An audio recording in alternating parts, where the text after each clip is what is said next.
How can the infinite become flesh? God himself entered his creation not as an idea or a prophecy, but as a man encapsulated in flesh, just like you and I. And this is not superstition, it is a metaphysical necessity. If God is perfect love, then that love must become visible. And Christ is that visibility. Christ is the infinite rendered as intelligible. Christ is the apex of consciousness and awareness and love. Through an evolutionary lens, society deems highest that which is most aligned with bearing fruit and consciousness and awareness, compassion, unity, self-sacrifice. And Christ represents the pinnacle of that trajectory, the human form operating at the divine frequency. Christ is morally flawless, selfless, and infinitely compassionate, like you and I seemingly can be, but we continuously fall short. Christ's perfection heals the wounds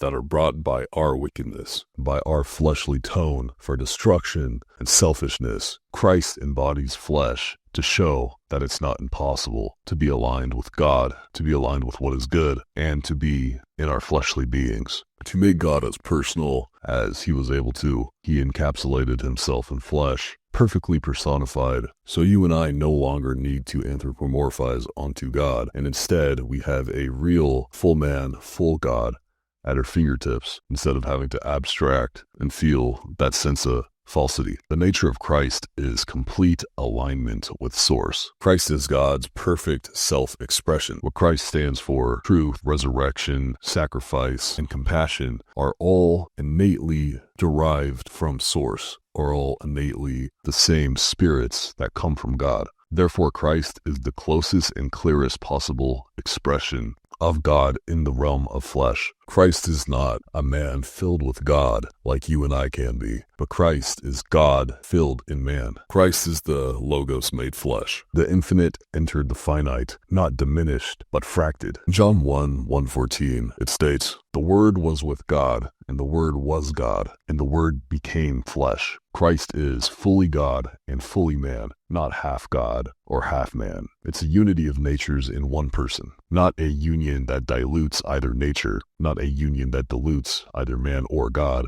but a harmony that reveals both, which is kind of the point of how God manifests itself through reality, period. The universe and Source is innately curious to represent itself and to see itself, and particularly to see itself on other manifested expressions, aka other human beings or other animals or other systems.